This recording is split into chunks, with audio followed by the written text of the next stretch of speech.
అందరూ ప్రధానోపాధ్యాయులకి నమస్కారం.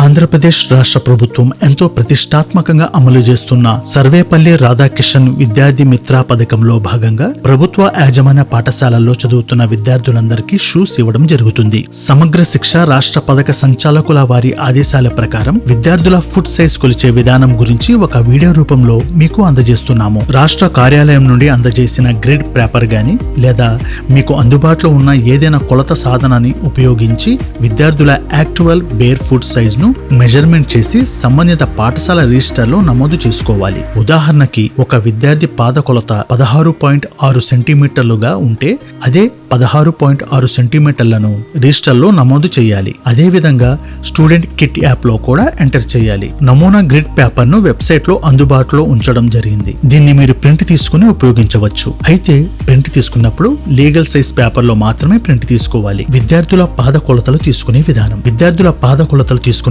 Grid paper లో గుర్తించిన ఏ అనే గుర్తును గోడ అంచు భాగాన్ని అమర్చి విద్యార్థి పాదం వెనుక భాగాన్ని గ్రిడ్ పేపర్ పై ముద్రించిన ఏ అనే గుర్తు వైపు ఉండేటట్లు మరియు విద్యార్థి పాదం ముందు భాగాన్ని గ్రిడ్ పేపర్ పై ముద్రించిన బి అనే గుర్తు వైపు ఉండేటట్లు జాగ్రత్త తీసుకుని వీడియోలో చూపించిన విధంగా స్కేలు సహాయంతో వాస్తవ విద్యార్థి పాద కొలతను యాక్చువల్ బేర్ ఫుట్ మెజర్మెంట్ గుర్తించి రిజిస్టర్ లో నమోదు చేయాలి. ఈ విధంగా పాఠశాలలో ఉన్న అన్ని తరగతుల్లోని విద్యార్థుల పాద కొలతలను తీసుకుని రిజిస్టర్ లో నమోదు చేసి ప్రధాన ఉపాధ్యాయుని పర్యవేక్షణలో స్టూడెంట్ కిట్ యాప్ లో ఎంటర్ చేయాలి. తదుపరి మీ పాఠశాలలోని అన్ని తరగతుల విద్యార్థుల పాద కొలతల వివరాలను మండల విద్యాశాఖాధికారి ఎంఈఓ గారికి అందజేయాలి. విద్యార్థుల వాస్తవ పాద కొలతలు తీసుకునేటప్పుడు పాటించాల్సిన జాగ్రత్తలు. విద్యార్థుల పాద కొలతలు తీసుకున్నప్పుడు గ్రిడ్ పేపర్ కదలకుండా స్థిరంగా ఉండేటట్లు జాగ్రత్త తీసుకోవాలి. విద్యార్థుల పాద కొలత తీసుకున్నప్పుడు పాదం నిలువుగా ఉండేటట్లు జాగ్రత్త తీసుకోవాలి. విద్యార్థి పాద కొలతలు తీసుకున్నప్పుడు పాదం పొడిగా ఉండేటట్లు జాగ్రత్త తీసుకోవాలి. విద్యార్థి పాద కొలత తీసుకున్నప్పుడు పాదంలో అన్ని వేళల్లో పొడవుగా ఉన్న వేలు భాగాన్ని మాత్రమే పరిగణలోకి తీసుకోవాలి. విద్యార్థుల పాద కొలతలు తీసుకున్నప్పుడు